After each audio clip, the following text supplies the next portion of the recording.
rover for many's the year, and I spent all me money on whiskey and beer.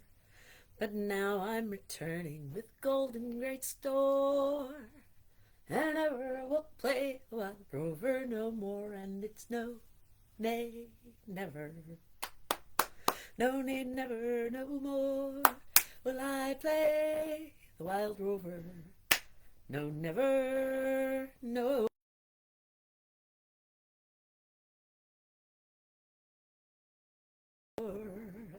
And there we are. I like try to do a little bit of music so that if there's any cutoff or anything, that I'm ready for whatever should happen to come my way.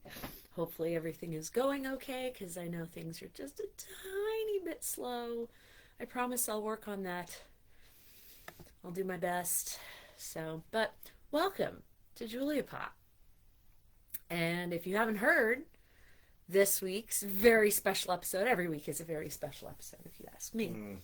But this week's special episode is on Renaissance, one of our favorite things that we love to do. We will tell you our stories. We will tell you the original stories of what made Renaissance festivals happen in the first place, which is a really fun story, a very interesting story. There's certainly plenty of intrigue in stories such as this.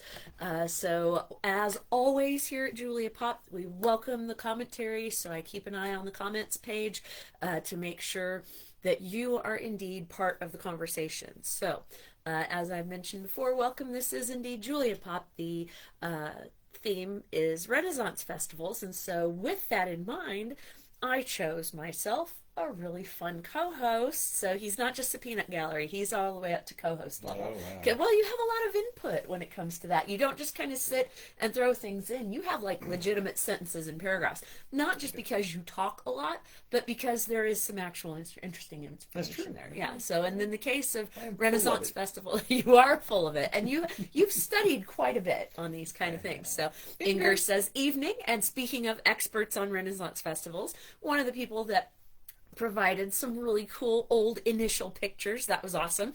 And Inger, God bless her, costume repair night. There's somebody who knows a ton about costume repair, and Crystal says, Roddy! So me. yes, indeed, that he's become Roddy in the world of Renfests. So, and Amanda says, hi friends, hello Kat, all of my Renfest friends are all my Roddy friends, all my Renfest friends are here on a Tuesday night. So this is good stuff. So like I said, we're going to run through. Roddies. That's right. We're going to talk about. Oh, and I forgot to cross post. Whoops. I was so ready to do everything. So maybe we'll just cross post the repost when the time comes to the Roddy and Jules page. Yeah, I'm a genius. Sorry, everyone. But I'll get it right next time. Have you put I up promise. the... No, I haven't. I know. Here's the thing.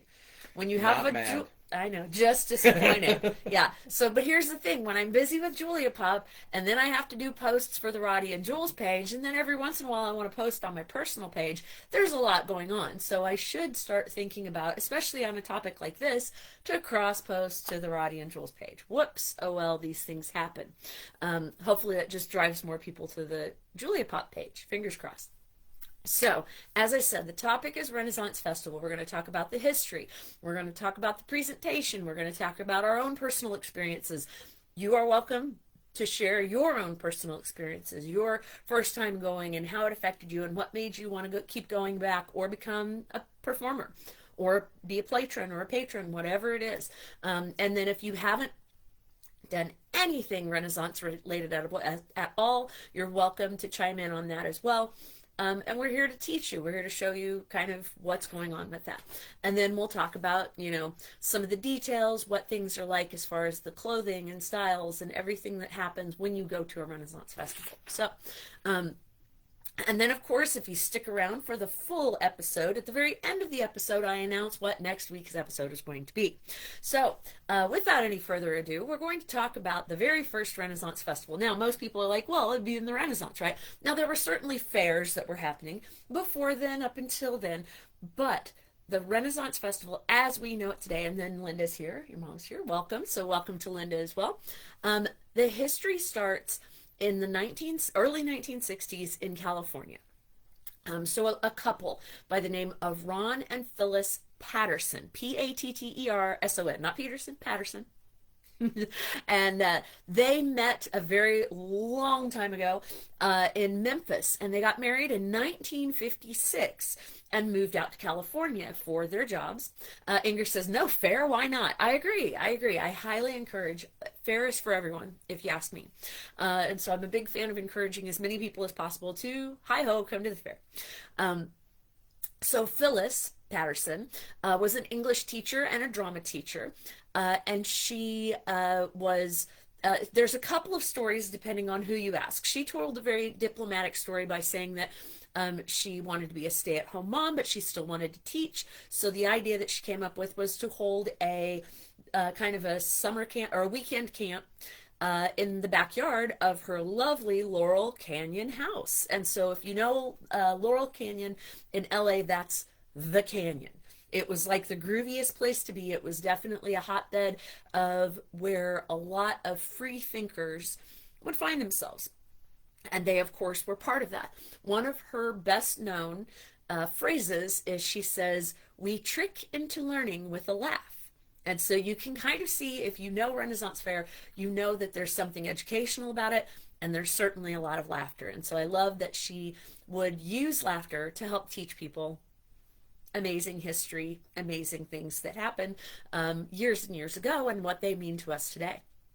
She was a leader in her category, actually. So while she was still living in Memphis, she not only was a DJ on a radio station that was all girl DJs, she was also a writer and director of one of the earliest television programs called Phil's Playhouse, Phil being short for Phyllis, and she wrote a lot of the plays and pantomimes and things like that that then ended up dovetailing into the writing that she did for the first Renaissance Festival. So Crystal shares, welcome Crystal, her first Renfest. The first Renfest I went to was in Florida around 90 or 91. It's where I saw all the fun, unique jewelry that started my desire to make such jewelry. It's where I got my first slave bracelet. So yes, these are the things. People get inspired to be performers. People get inspired to do art, to make art. Sometimes they get inspired to buy art. And so, of course, we see here one of my really cool bracelets. It's that we got at the fair. Jillian got one. I think this is the one that Jillian had. And then I had, or no, she actually got the one with the black, kind of black jewels in there. So you get a lot of really cool jewelry. I almost forgot I got my flower crown. Lots of people love to go and get the flower crown. Of course, this flower crown for me is built to go on my hat, which is why it's so loose right now. But yes, indeed. So you're able to find some really cool things. Lots of people have these childhood memories. I unfortunately did not have that childhood memory because we were always busy doing other things, going other places. We never really had a chance to go to the Ren Fair. My parents usually didn't do crowds very much, especially not, having to go through the city. But in high school, I really wanted to go because the drama club went every year. But they kept scheduling it during marching band. And so because I was so busy with marching band, not only in my high school years, but well into college and way farther. Crystal said hers was the snake, I think. Indeed it was. And Kat says, huzzah. Yes, indeed. You don't just say hooray or hurrah. You say huzzah. And that is definitely a phrase. We welcome it. There's plenty of people that's kind of the only thing they know to say that would be kind of in the lore or in the vibe. And we huzzah right back to you. It's a call and response. And we are always here for it as performers. We would do the same thing when we were patrons and patrons. So we loved saying huzzah as well. The other side note, like I said, I gave you the Disney-fied version of why Phyllis wanted to start this. Her son said later that in the late 50s in California, Phyllis as a teacher was encouraged to sign a loyalty oath. McCarthyism was very heavily in place at that point, and it was just coming after people that if your ideals and beliefs were any different than the government's, particularly Mr. McCarthy's, you could be blacklisted. So it was quite unfortunate, and she was not here for that. Inger says, my first fair was 1977. Yes, starting at a very early age. I love it. And that was actually the first year of the Kansas City Fair, by the way. And Jimmy, welcome to you as well. Kat and I went to the Renfest together for the first time in 1988. or 1989. And Amanda says, "Band buds unite." Yes, amen. We'll do an episode on marching bands. We'll have fun, and you'll probably have to be my co-host for that too, because we were together in the high school marching band. Yes, we were. Yes, band of distinction. Um, so, um, the background of that was that she wouldn't sign the loyalty pledge. She's like, I'm just gonna, hang out here and be a stay-at-home mom and have babies. But then she realized that the teaching bug was still in her, but she wanted to do it her way. So of course she's married to a fellow named Ron Patterson. He was an art director. When they first started the fair, he was the initial master of revels, which means he's the party boy extraordinaire. Those of you that know, you know. And so, and one of his, I know, right? When the brothel says that this year, it's adorable. And so if you want to hear more about what we're doing right now, please come to the Oklahoma Fair and you will understand what our little cuteness just now was. So one of his favorite quotes was, "He who laughs lives."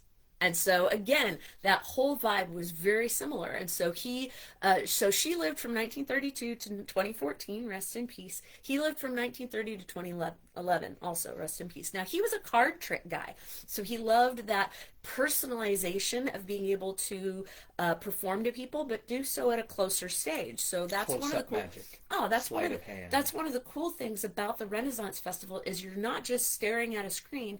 You're surrounded by it. He loves to talk about that every time we're on stage. It's like, you can yell at us, but we'll yell back at you. It's not like the TV. And so that's part of the fun, is that you're not just singular focus towards your entertainment. The entertainment is all around you.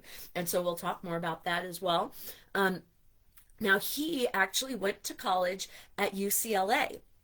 And he was responsible for designing in the 50s into the 60s the placard stunts. Have you ever seen where they would have an entire crowd and they'd hold up these squares of paper in different colors and it would spell UCLA or it would spell Bruins or whatever it would do? And Jimmy said, "We'll see you there soon." Yay, I can't wait. I'll be looking for you in the lanes. And so that took, in the pre-computer days, that took a lot of time to figure out which chair a specific color needed to be into so it would say "Go Bears." But they figured it out, and he was amazing at that. And so he had a knack for it. He was also working at an ad agency, so he had a very good understanding of artistic nature and how to get people talked into doing something or inviting them to the fair. So he, of course, designed the first poster that went with that. And so in 1960, the two of them decided to do a little workshop in their backyard at Laurel Canyon called Into the Woods, since they were right there near the woods. And then Inger says, 360 performing and no fourth wall. Yep, that's the perfect way to call it. It is completely in the round. And it's everywhere. I like to talk about it that we do it in 4D. Oh, 4D. The regular 3D and then raw D. See, the jokes are everywhere. Everywhere, if you know where to look. So, their backyard improv, and they taught them improv, they taught them acting, they taught them commedia dell'arte, which was an old Renaissance era type of performance, which included comedy and has, all the different tropes that comedy has, or any kind of play acting. And it goes way back. And so commedia dell'arte was the Renaissance Italian version of it that then grew outward. As the Renaissance grew out, so did that performance type. And so, of course, you have your normal, what we know of as tropes, which would be you have the sweet, innocent girl who falls in love with the handsome man, and then there's an evil man that comes to steal the girl. Why can't I be the handsome man? Why can't I be the evil man? Although I do have some really fun information when we talk more about commedia dell'arte. But anyway, this was the style that they were teaching to kids who were only like 9 and 10 years old. They lived in Laurel Canyon, so a lot of them were the children of actors, producers, all kinds of LA type people. Beatniks. And so that first year went so well and the kids had so much fun.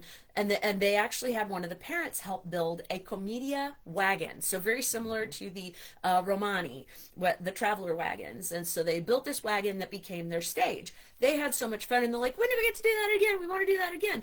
So it was so popular that by the time they were doing this backyard play and having fun with it, then the following couple of years, They decided to go out to Lookout Mountain Avenue. Like I said, it was right there in Laurel Canyon, not far from where they were.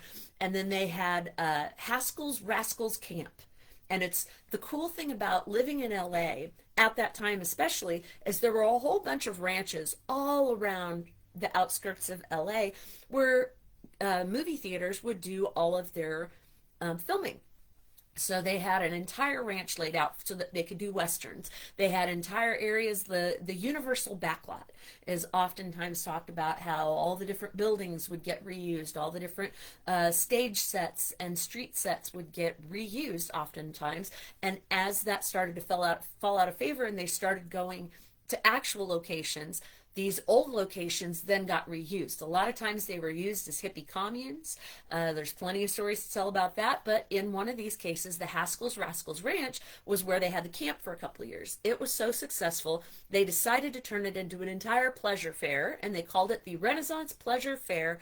And it started in 1963, a 2-day run, May 11th and 12th, a Saturday and a Sunday. And they had artwork, they had events, they had productions and workshops, and 3,000 people showed up, which for something kind of just on a ragtag budget, they got quite a few people to volunteer. They managed to get some professional actors as well who didn't have jobs because they were blacklisted, and this was an opportunity for them to get to perform.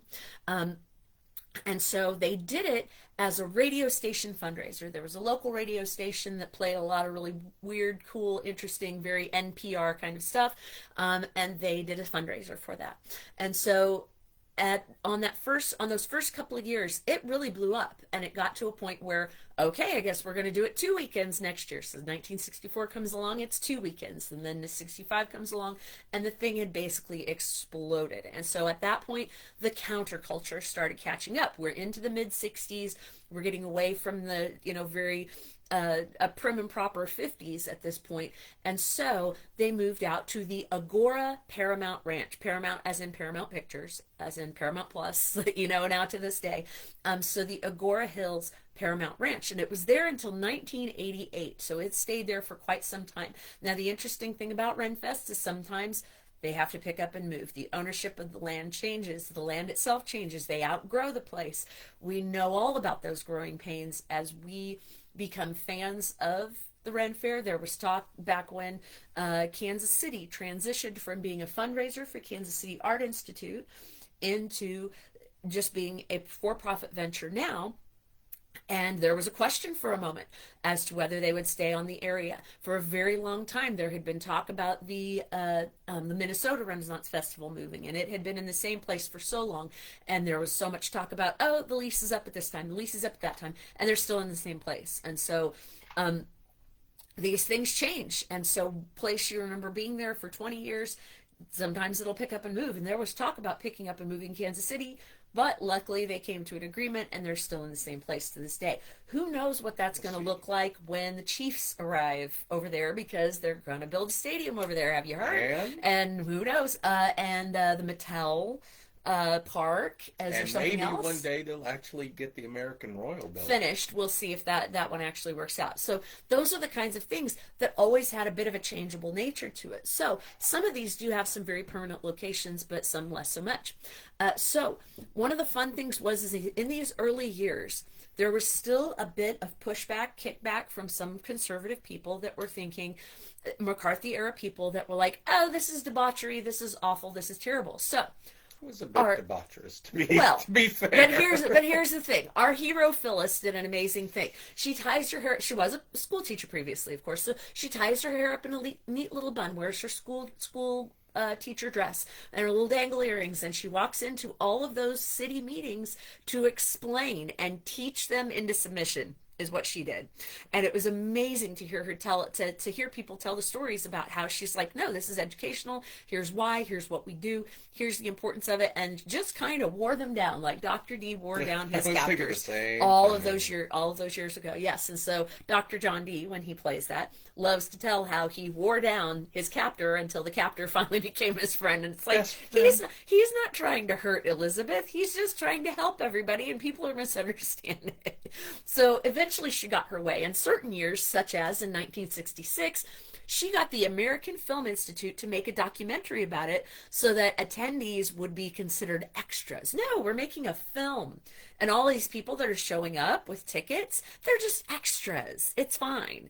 And she would always figure out a way to do that. So she helped with the writing of laws and ordinances that allowed her to keep the show on. So, and yes, Jimmy understands one of my favorite words and one of my favorite things about Renaissance festivals, frivolity. Indeed. One of my favorites. So that was one of the jokes that King Henry VIII in Kansas City would say, well, I want more fun. I want more of this. I want more singing and I want more dancing.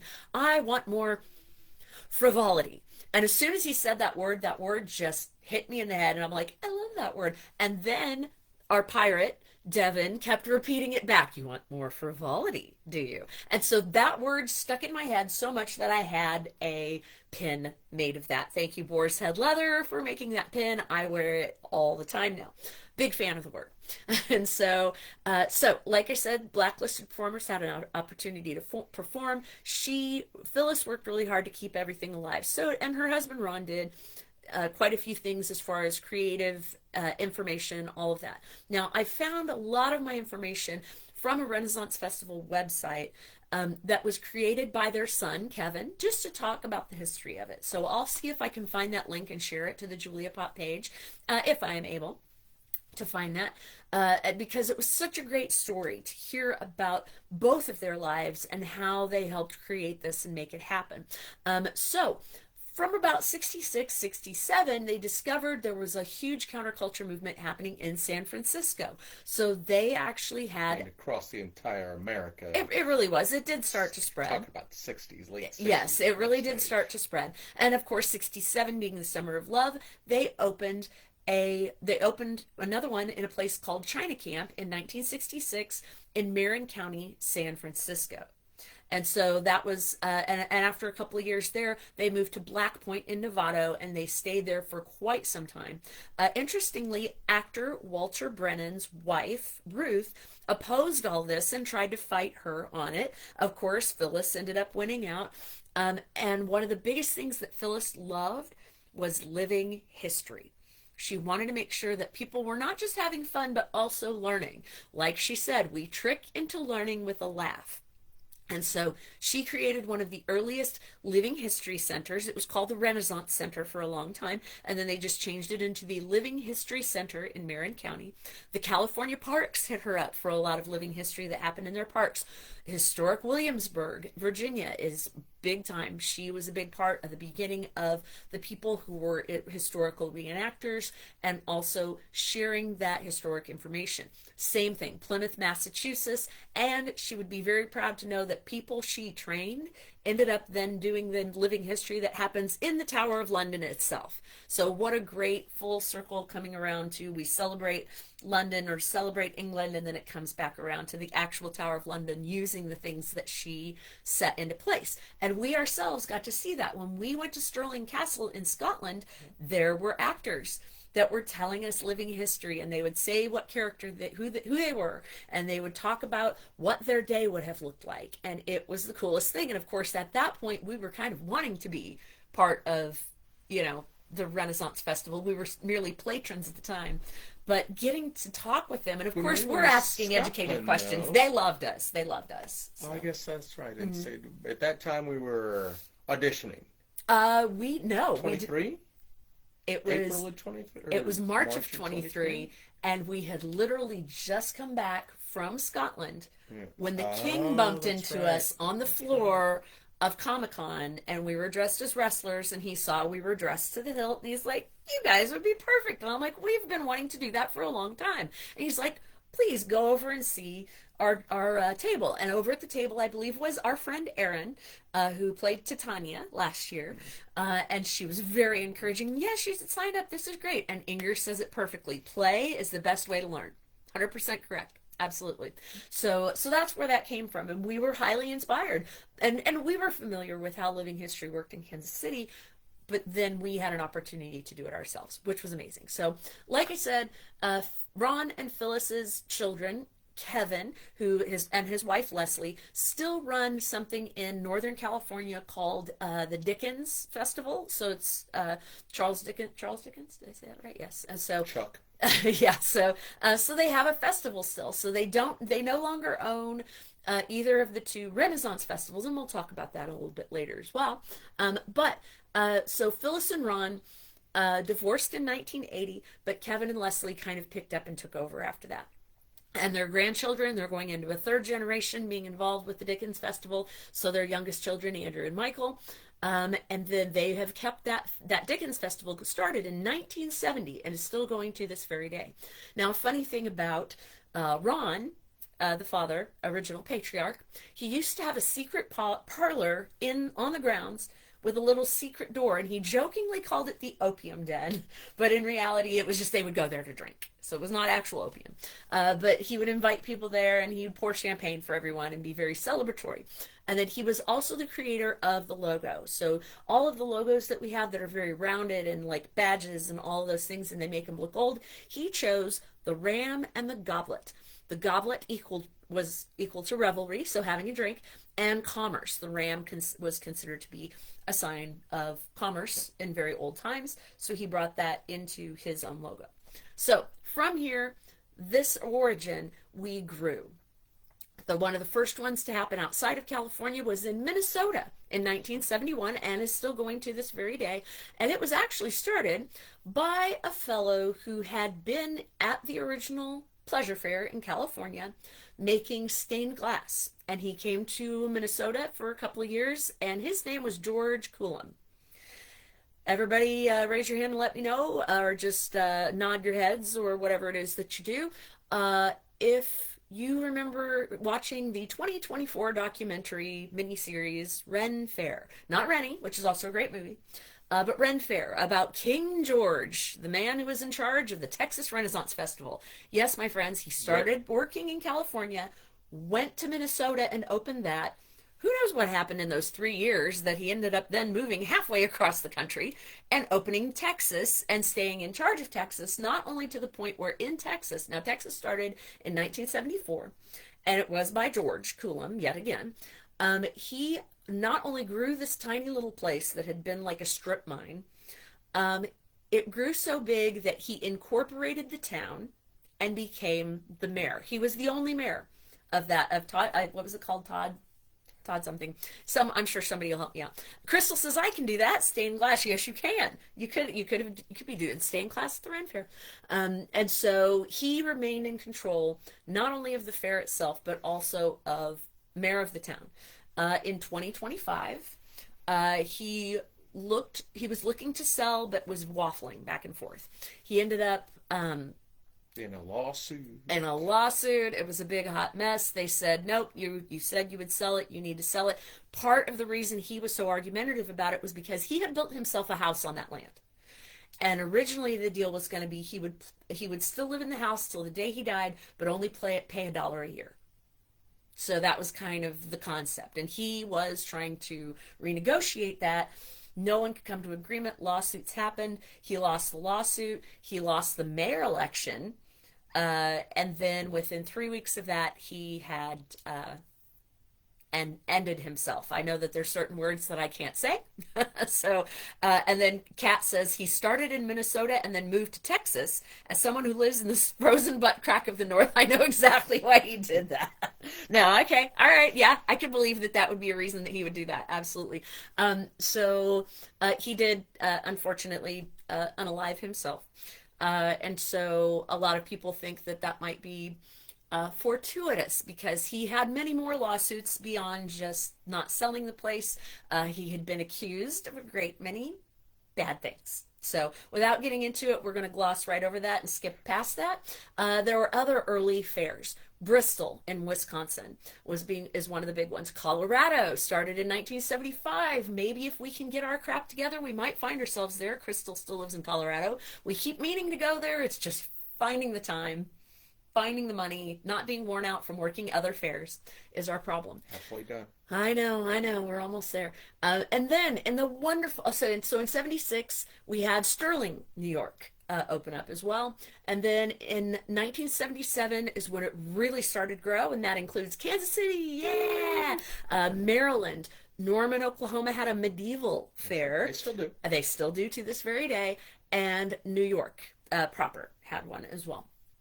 And that was in Tuxedo, New York. All of those started in 77. And then from there on, I really don't list the rest because it exploded. Like now at this point, there's over 200 different fairs just here in the States. And the fun thing about it and it all depends what you consider. There's for sure, yeah. So many variations of it. The interesting one that I found is the Narnia one. That's yes, and it's based specifically on Lion, Witch, and Wardrobe. And so, like, certain ones have a very specific... Piratey, specific very spot, fantasy, and some of them are more open. Close to the same. Exactly. And the thing about what Phyllis was trying to do was trying to, like, she was really picky. Like, she would not allow them on unless they could prove that it was plausible that what they were making could have been made in the 1500s. It was a very big deal. So Jeremy says Colorado is on our short list, ours too, and welcome to Jeremy. And then Inger said Colorado was my first fair in 77. I was 11, and what a sense of wonder. Can you imagine? Like those of us that went when we were kids, like you guys that went when you were kids, that sense of wonder. And you bought a Peter Pan hat, a wooden sword. Yeah, I got a wooden sword the first year, Peter Pan hat the second year. Yes. That's how I knew the picture that I found of me at the Ren Fair. And I need you to share that. Second one, okay. Yeah. Was from the second time I went because I had my Peter Pan hat, and I know that I bought the sword first because, Mom. Stab. Mom was cheap. I don't know if you know that about her. I know you're still watching, Mom, but you know you're cheap. You passed it on well. So I only got to have one thing per year. So my first year was the sword. My second year was the hat. And it was a wooden sword. Yes. Oh, yeah. Okay, we did make sure that everybody understood that. Yes. Yeah. And so the thing is single digits, for God's sakes. Of course it was a wooden sword. Cute, tiny little Roddy before he even knew who he was. And so what Phyllis was trying to do was create a presentation. And so the concept she was going for was full immersion. And what that meant was you had something called a first-person interpretive, so that when you are approached by somebody in the fair, that they are fully within their character. And I can assure you, we as actors at the fair, when you see me, and people post this all the time, my friends are like, hey guys, I know I'm at the Ren Fair. When you see me, don't call me my street name, call me my fair name. When I am in the lanes, I am Mistress Juliet Bell. And this is Dr. John Dee, or Roddy, depending on the fair.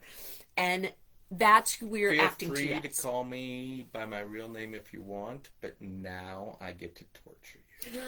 Do we really want that in this life? And so that's what happens. And the people that understand and the people that know how to play, they'll do that. Oh, hey, it's Roddy. Oh, man, how you doing? Oh, Juliet. And so it's funny because as Roddy and Jules, I just grabbed my old high school nickname. So there were people calling me Jules before Roddy and Jules was Roddy and Jules. So, and then Kat said, I've never been to a Ren Fair. Should I hit Bristol or KC to pop my cherry? I would love for you to come to KC because we're come there. See us. That's just me. That's just me. But if it has to be Bristol, Bristol's a great one. It's been going for a very, very long time. But if I got to choose, I would love to see you in Kansas City. It's one of the bigger ones. Bristol is too, but it's one of the bigger ones. It's one of the older ones. I think you'd love it.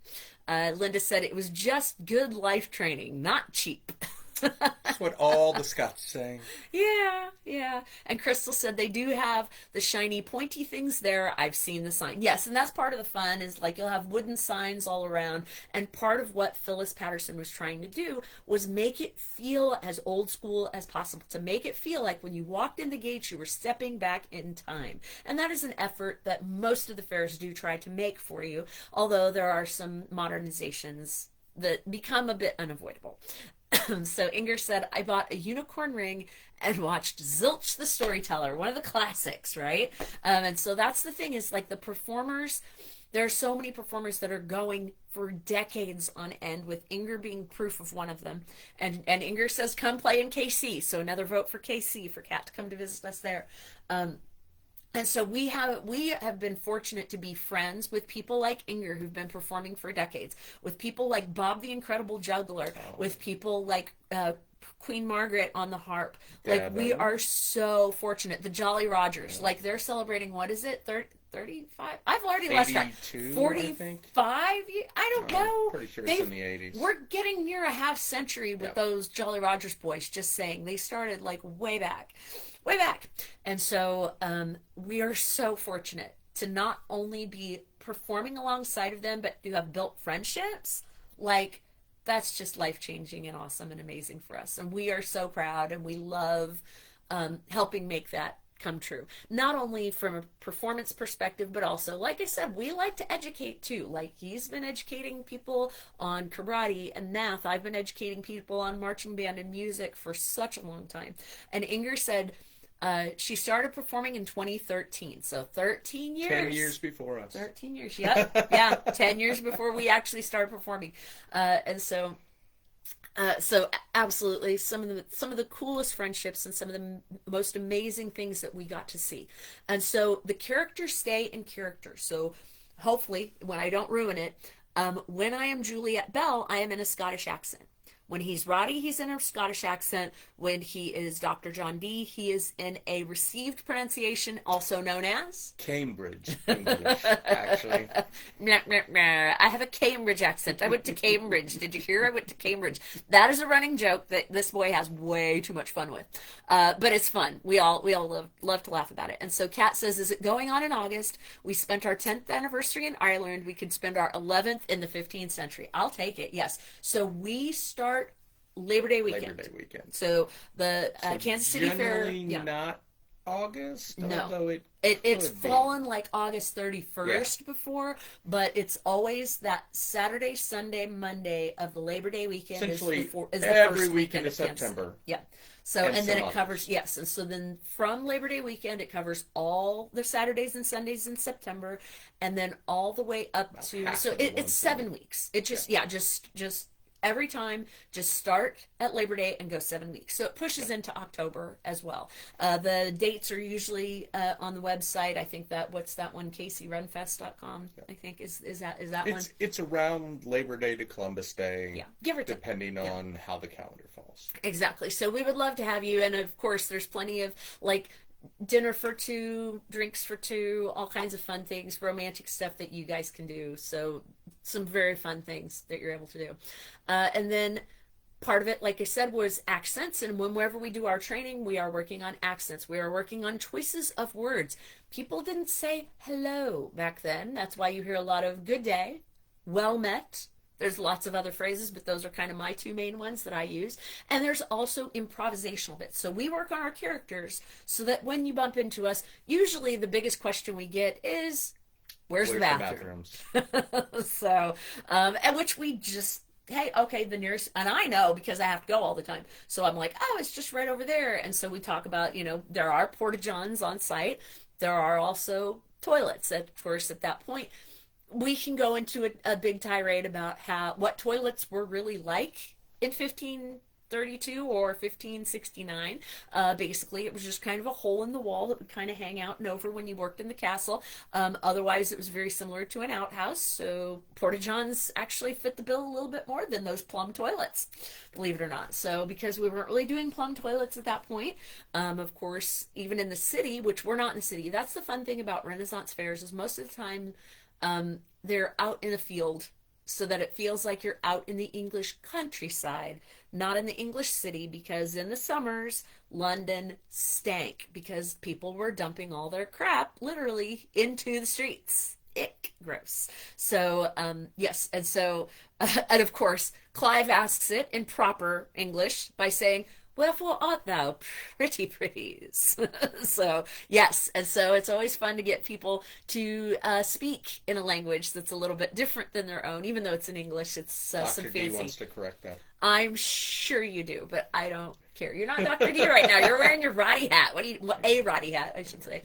And then, of course, the costumes of the workers were held to a higher standard, and they still are. Like, the only zippers I have on my outfit are ones you can't see. And the only Velcro he has on his outfit is parts where you can't see. Everything else, it's made to look like it has buttoned up. It is made to look like it's been pulled over or laced up or whatever it is. And some people's costumes are legitimately just that. And so we'll hide some elastic or some other things in the lower layers, but everything on the outward layers or anything that another person, that a patron's going to see, we make sure it is as close to what could be plausible for that time. And Kat says, me too. And Crystal says, feel bad for the servants that had to do that job. Yep, would not envy them at all. And Jeremy says, Whiteheart probably has the most period accurate privy stench. Amen. And that's the thing I brought up, that whenever you're there, you're surrounded by the whole feeling. So the sights and the sounds, and yes, the smells. And yes, and the thing is like, you want those pleasant smells, right? When you're smelling that meat on a stick, that turkey leg cooking, the pastries that smell fantastic, and all of those kinds of things. So you do have some good smells, and sometimes you have some of the bad smells too, unfortunately. But that's the immersion. That's the 360 concept. It's everything you see, everything you hear. They're trying to make it sound as old as possible. Now, what I discovered in my studies was that the first fair was originally Elizabethan, even though there are a lot of fairs that have Henry VIII as their king, and that covers a different range. And then, yes, so medieval fairs, like for the Norman Fair, it's King, what is it, Edward III, I think, something like that, but it's an old 1300s king. And we'll talk a little bit about kings in charge as well here in just a little bit. And so the biggest thing is that you want it to be otherworldly. It's the old school version of touch grass. Whenever people have been behind their computer keyboard and they need to get out of the house, and people are like, touch grass. So that's what we're talking about. And Inger mentions that for her outfit, get outside. When your mother made you go outside and play? Nothing? Yes, but that was mostly before computers. Okay, well, that was the effort anyway. So Inger said hooks and lacing for me. So yes, going very old school and going very as close to plausible as possible. And that was the thing, is they wanted cobbles and dirt. They didn't want flat asphalt. And so that was the vibe, the idea, everything that they were going for. The first fair, a fun story that I did not realize was that this last weekend was the Kentucky Derby. That's right. And so one of our characters is a man of horses, has his owns his horses, but they're cool little wooden hobby, Remington, yes, one of our wooden hobby horses. And so he'll have people learn how to ride their little horse, and it's a cute little wooden hobby horse, and he'll do all kinds of little vignettes and funny, silly, enjoyable things. And so last year he had a derby where he got all of the fancy noblemen to ride the hobby horses through the streets, through all the lanes. And so it was very fun, and there's lots of comedy that happens with it. Well, what I didn't realize is they didn't have actual horses at that first Renaissance fair. So they had hobby horses and had fun with it and made it comedic and turned it into all those funny things. So many people. And here's the thing, side note, Renaissance festivals, when people show up, they start talking like Monty Python. We're not mad about it. It's hilarious. It's fun. We always talk about how that is the patron's opportunity to say something funny because they know how it goes. And so we tend to, even though we'll play into Monty Python, we might not throw you the Monty Python. We let you, that's the easy softball that you guys can throw at us. And then Ed said, Elizabethan sucks because nobody wants to wear that collar ruff. Yes, that's one of the style choices. That's that little zigzaggy collar ruff that goes all the way up here. Out to freaking and there's like, they'll come even farther and farther out. So yes, ridiculous fashion. Dr. D, even though in all the photos he kind of has it, this Dr. D don't wear it. No, so you're doing kind of an early days Dr. D. You're even though as gray as you are, you're not as gray as he is in the few portraits that you have. I like to believe the legitimate person. I like to believe I'm a scientist and therefore well behind fashionable times. I suppose you could buy that, yeah. So like I said, last week we talked about ridiculous 80s fashion. Now we're talking about ridiculous 1500s fashion. And so and it was just to look fancy. That's really all the rough was they're built to do. And so where was I? Oh, there I am. Okay, yeah. So the first fair did have hobby horses, which I find really entertaining.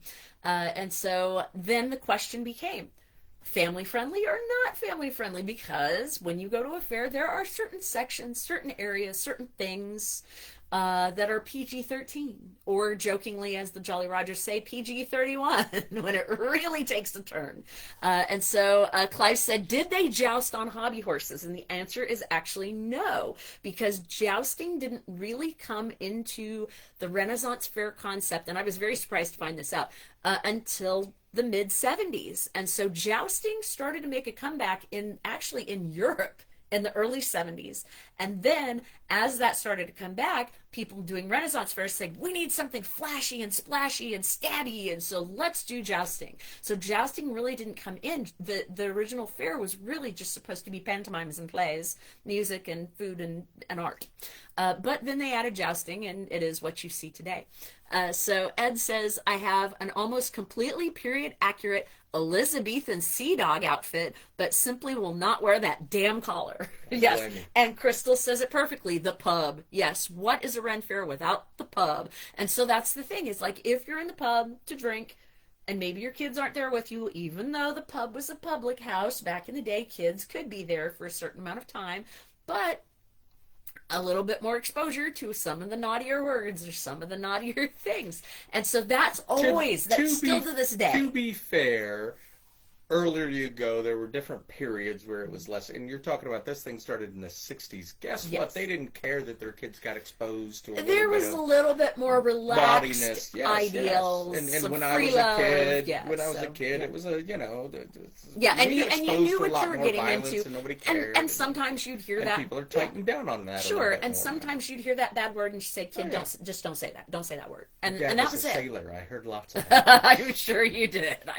I mean, you mumbled them, but you still heard them, sort of. And so, and then the other fun thing about that was ye old spellings. So do you want to tell the ye? Because ye isn't actually ye. That ye has never been ye. That's a thorn. It was one of the last letters taken out of the alphabet, along with the ampersand, which was actually part of the alphabet for a while. So when you see ye old thorn, or ye old whatever, it actually meant the. That was the TH, that one symbol, which looked kind of like a Y, but it actually was a little bit more curved out, is a thorn. It meant TH, but people forgot that and started calling it ye. But that's kind of part of what makes it silly and fun. So ye old, OLDE. And then Inger said, if your kids understand the jokes, not our fault. And that's the thing, is that every Ren Fair we've been to, whenever there's about to be a naughty show or something naughty is happening, they always throw a disclaimer. So, and especially if it's on the nose stuff. See, I'm with Inger. We'll do stuff all the time, and what I call it is the Bugs Bunny effect. Yes, which I call the Muppet Show effect. Yeah, but if you look back at the Bugs Bunny you watched when you were toddler, like 3, before you went to school at all. Yep. And there were jokes in there that you just didn't get. And when you watch them back now, it's like, oh my God. Yep. You're like, whoa. Really, but if you do it correctly, if you didn't know it, it's still kind of funny. Yeah. And you get it. You don't understand why your parents are laughing quite so hard, but it's fun. And that's the thing. And it's still funny. And that's the thing. And you don't have to explain it. Yeah, you wink at the parents as you say it, and the parents are like, wah! And the kid's like, haha, that was funny. What? Oh, okay, cool. And so it just kind of keeps scrolling on. And Crystal says, my mom cussed like a sailor too, and not discreetly. Sometimes you learn it from the parents. I learned it from watching you. And so that's why it's always fun to see all the strange spellings and everything that goes with that. Now, the circle of life is what we call it, I think, hierarchy.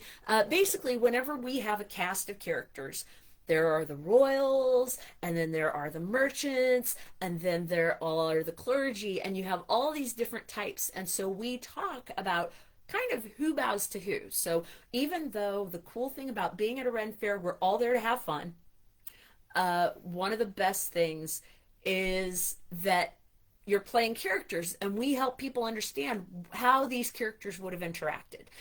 Some of these characters might not have interacted at all. The queen might never have seen a beggar like Dustpan, but in this iteration, everybody is kind to each other, and we are all part of the realm together. So Jeremy said, or let's see, Crystal says, Disney films are filled with innuendos. Yep, amen, exactly right. And Jeremy says, Roddy and Jules at the Smoker is the best. Thank you. So again, Roddy and Jules on a regular stage, we have a couple of risque things, like there's the Who Got You Pregnant last year, and we just kind of skim ahead. kids listening to it aren't really like going oops, and we don't say bad words.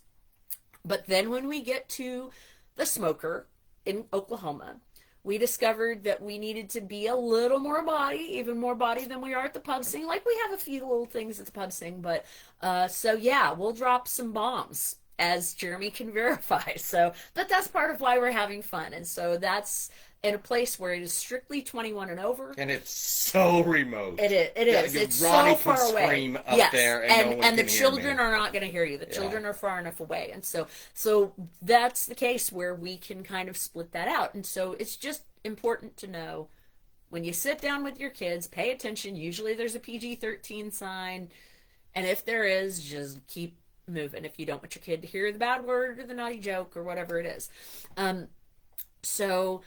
like I said, with the it's a slice of life for each different character, but we Disneyfy it. Like we don't want to have you, my family all died from the plague, which was a very big story. You know, it happened a lot. And then, Inger says there's a story to tell, and bowing helps to tell that story. That's right. So when you see the queen is coming through, everybody's bowing. Everybody's, oh, she's important. I should bow too. And then when you see somebody else bowing to you, so Dustpan bows to everybody. Oh, master. Calls everybody master. And so you understand kind of almost like where you fall. And the thing is one of my favorite things about Castleton is they have a phrase. Everybody is somebody at Castleton. In Castleton. I just love that. It's because everybody feels included. Everybody feels part of it. And that's the thing is like you're telling a story by how you interact with the other people. And we think about that. We really study up on that with our characters so that we know where we stand, who we are, and how we help our fellow Castletonians or Canterburyans, depending on where we are. So, of course, the very quick version of Circle of Life, we start with our nobility. Well, of course, we have God, the king or queen, the nobility, the clergy, the merchants. Then it goes the tradesmen, the peasants, and the beggars. And so even though we have that hierarchy, that just helps us know who to bow to. And then after that, but we're respectful and kind, and we're just here to put on a fun show. And that's what that's all about. So the historical accuracy education versus the fun we're having. We always say the phrase, don't pull at threads at a Ren fair. My favorite quote about that comes from the movie The Cable Guy. Janine Garofalo is standing at Medieval Times, the restaurant, and she is holding a pitcher, and the two characters, Matthew Broderick and Jim Carrey, are sitting there, and they're like, and one of them asks, well, where's the fork and spoon? And she's like, there were no utensils at medieval times. Therefore, there are no utensils at medieval times. Would you like a refill on your Pepsi? And this is the dichotomy. I know. So this is the dichotomy of it. So Kat says, can't wait to see y'all there. Jeremy says, best fairs can find places for all kinds, from the adults acting like adults to the young families. Amen. And Inger says, Aspen will spin if you full bow to her versus a head nod. And so that's the thing. Like, it's really fun to see how people react and respond to you. And that's part of the acting and part of the joy that we bring. But anyway, so like I said, I enjoy telling that Cable Guy story because that's kind of accurate. Like, we're selling Pepsi products, but we're also trying to give you a taste of what things might have been like back in the day. So you want to balance your education with your fun, because I think it's possible. And it is hard. It's hard next to impossible to get genuinely, completely accurate. Planes are going to fly by. Yeah. Telephone wires are going to happen. To take pictures. Yeah. So, but this is where Dr. D's favorite thing is the well, actually concept. So if people are like, aren't there supposed to be? Yeah. And he'll come with it. It is so dangerous. If you really want to be a wet blanket on this particular parade, bring it, because I will unplug every single piece of electricity that is out there, and I will show you everything that's not particularly accurate, and explain to you in excruciating detail why and when it does come in later. Yep, and he'll suck the fun out of it for you too, brother. He will go scorched earth, and you'll either be happy about it or miserable. Whatever way you needed to go is where it's going to go. Inger says, Chris says we take a chapter, not a page. That's right. I like that. And Crystal said accurate at the Dixie Stampede too. Yep, right on. That is just the slightly more pushed forward version of medieval times for sure. Now, like we said before, different fairs covered different areas of the Renaissance, because really the Renaissance ran from 1300 to 1600. The way it spread across the universe, give or take, depending on what topic, really started to come back. And that's the thing, is the Renaissance is a reformation. It's a rebirth of all of that old knowledge that had kind of faded away, that we kind of rediscovered and then moved forward in the modernization of the world. And it was, and a lot of times it was based on when that Renaissance came to the locale. So the reason why a lot of the fairs you see are 1500s is because that's when the Renaissance was hitting England hard. Whereas Italy had already been through it. Yes, in Italy had been through it in decades prior. France had been through it in decades prior, and it was really finally starting to hit England. So that's why you get a lot of the as well as Germany and all that, because it really started in Italy, and the reason that it came so late, so it came to Scotland before it came to England, and all of that is kind of because where it started, and England was really warring with them, and so they didn't want to push with them. They didn't want to get the the costuming. They didn't want to get the fashion. They didn't want to get the designs. They didn't want to do anything with them, because then it would show that they're better, and that's the way they should be doing it. So they were one of the last ones to pull in, simply because of their battle with the Holy Roman Empire. Yeah. So it's a fun decade to be able to, or fun 100 years actually, that gets covered quite a bit. And so that's why you see quite a few fairs that are Renaissance, but you'll see some that are medieval that go back even farther, some that are Victorian that go a little bit further forward down the timeline. And so it was just coming out of those dark ages. And so the art forms, we would have music. And that's the interesting thing, is some people write their own music. Some people are very specific about, no, it has to be, so interrupt my time. I've got to get through this. So music more than 100 years old, there's a whole set of, if it is copyrighted, there's a whole set of tricky stuff that goes along with that too. But if you write your own music, and if it happens to sound a little Renaissance festival or pub song music, which is what we do, you can make it work. And so it's rather tricky. You've got to do a little bit of study when you're a musician to be able to do that. So authentic songs, authentic plays, or stretching forward. Because again, there's a mushability to the timeline, and then there's a little bit so we play with it a little bit, but we try to give you the well actually version as well. So we'll tell it, like, I know what decade every song we sing came out in. And I'll talk to you about it if you want to. But some of the songs that sound 100,000 years old are really only 10 years old. And it's always fun. And like I said, I will tell you the story gladly. And a lot of times, the different artisans, so the people that make the clay pottery and the glass and the leather and the wood and the blacksmiths and everybody. And they'll go back and teach you all about that. So IHEA in Kansas City. So what does that stand for? Internet? I forget. But they are the ones that do the historical education of the arts. I don't know what the I is. Historical education of the arts. But basically, they show you how it was done back in the day, and it's a very educational and very cool thing. So we did mention, let's see, we went through Commedia dell'arte, the royals that you'll have at any given fair. Elizabethan fairs, you have Elizabeth. And the first Elizabethan fair had a Dudley as her favorite. And so that's very popular as well, where they'll have someone to squire her around, and it will be Lord Robert Dudley specifically. Earl. Yes. So and so, which we have at Oklahoma. And then interestingly, the first year, that couple, there was a married couple that played it. And it was and it was Sir Guy. They had a dog. They had a royal dog at the first year. So Sir Luca, we salute you. We have a royal dog this year as well. And so Jeremy says, what was that awesome song you sang at tea on Sunday? It really stole the show. That's why I wanted you to read that comment. Thank you. Inger has the right I. Institute for Historical Education Arts. And so the song, Jeremy, that I played was a song called... we played? He played bass, I sang, is called Caledonia. And that is the word for Scotland. The Roman... Yeah, there's a whole That's what the Romans called Exactly. Scotland. And so, but Scotland then took to that name as well. And you write a beautiful song like Caledonia, and I feel compelled to sing it. Thanks for finding the song for me.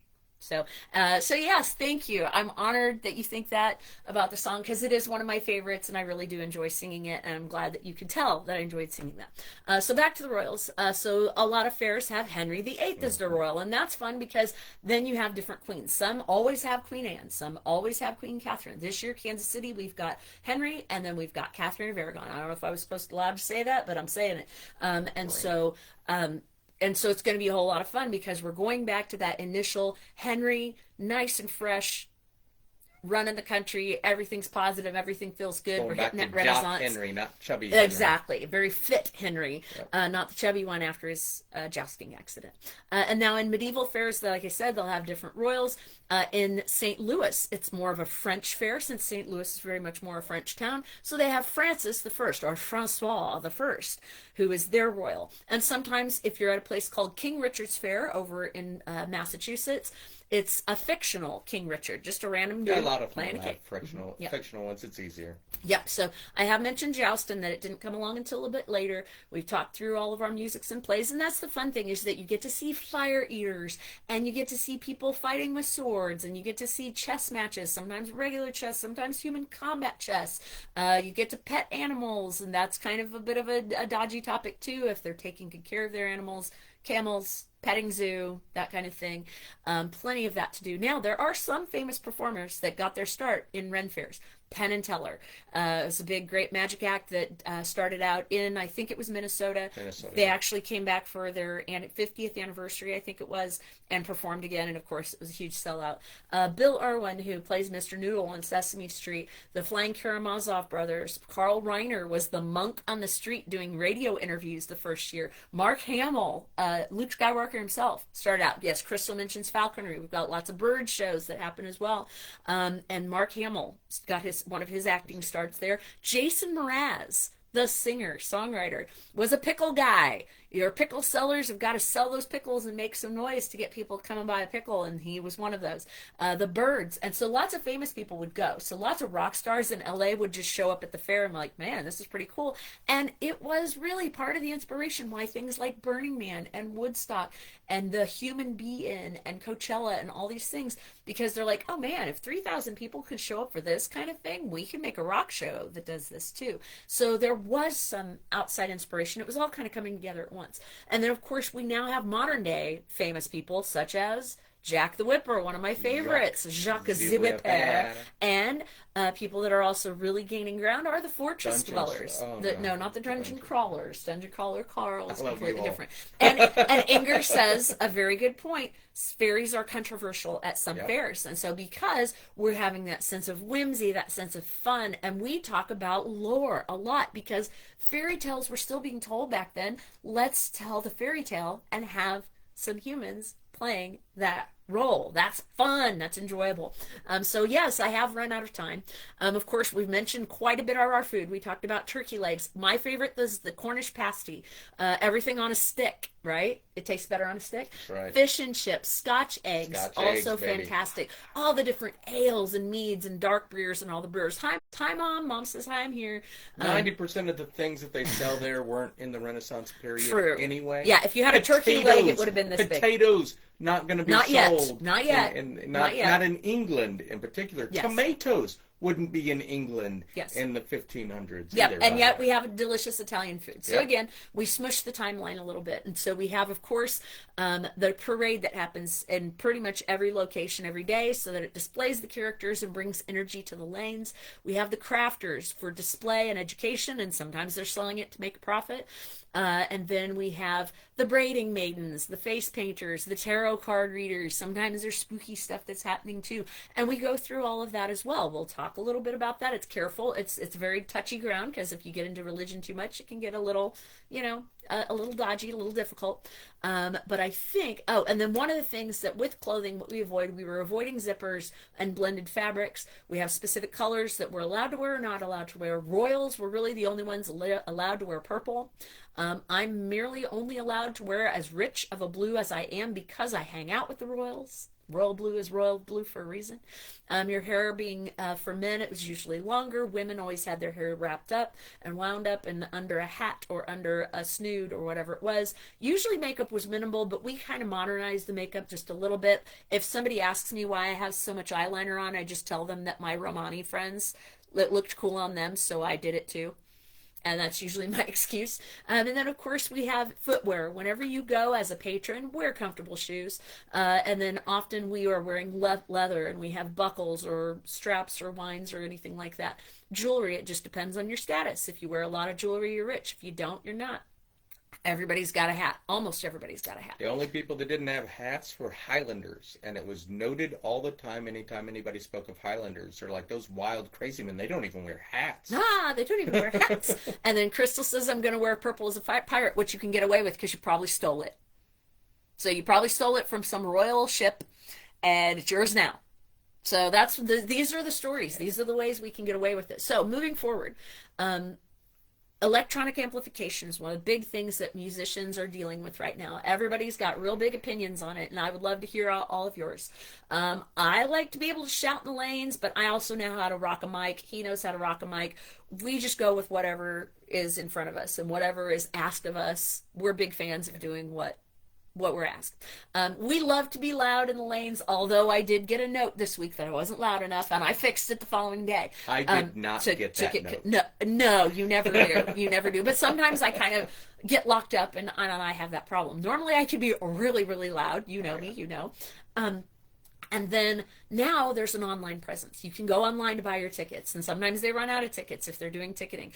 Crystal says, woohoo!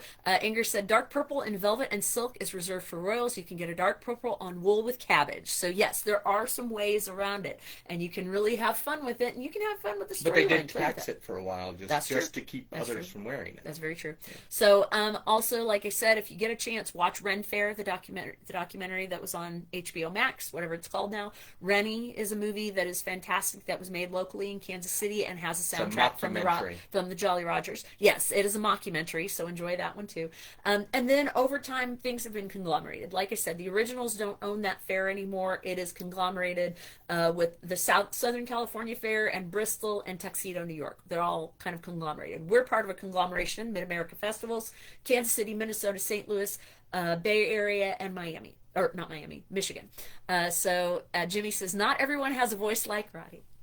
It's true. Thank God. Oh, and thank goodness, Kat tops it right off. Yeah. All right, and so for patrons, rules before we leave, then I announce what the new show is next week, and then I got to go because I'm really late. So for patrons, show respect, have fun, wear whatever. Again, I don't care if you wear Star Trek stuff, have fun. That's part of the have fun part. So I'm not going to school you on that. Be safe. Sunscreen, bug spray, water. Don't gatekeep. So if you show up in the most perfect pirate outfit, I'm going to talk to you. If you want to come at me or come at some people about Star Trek, I'm going to tell you how pirates were 200 years in the future. If you show if you show up dressed as Beethoven, we're going to have a problem. At other people.